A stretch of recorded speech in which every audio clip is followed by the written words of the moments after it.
ఈ ప్రపంచంలో 2 శక్తులు పనిచేస్తున్నాయి. ఒకటి దేవుని శక్తి, రెండోది సాతాను శక్తి. సాతాను శక్తిలో పట్టబడిన వారు నానావిధ సమస్యలలో ఇరుక్కుకొని, నానావిధ బాధల్లో సిక్కుకొని, మరణాన్ని పొందుకొని పాతాళానికి వెళ్ళిపోతున్నారు. దేవుని శక్తి ఒకటి ఉంది.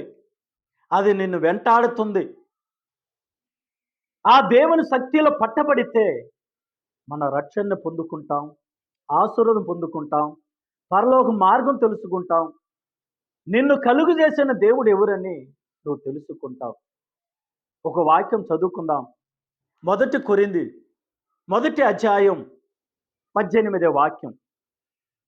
సిలువను గురించిన వార్త నశించుచున్న వారికి వెర్రితనము, కానీ రక్షింపబడుచున్న మనకు దేవుని శక్తి అని వాక్యం చెప్తుంది. ఆ దేవుని శక్తి నిన్ను వెంబడిస్తుంది. ఆ దేవుని శక్తి, ఆ కల్వారి, ఆ సిలువ సువార్త నీకు ఆశీర్వాదం కలుగజేస్తుంది. దేవుడు నిన్ను ఆశీర్వదించును గాక. God bless you all.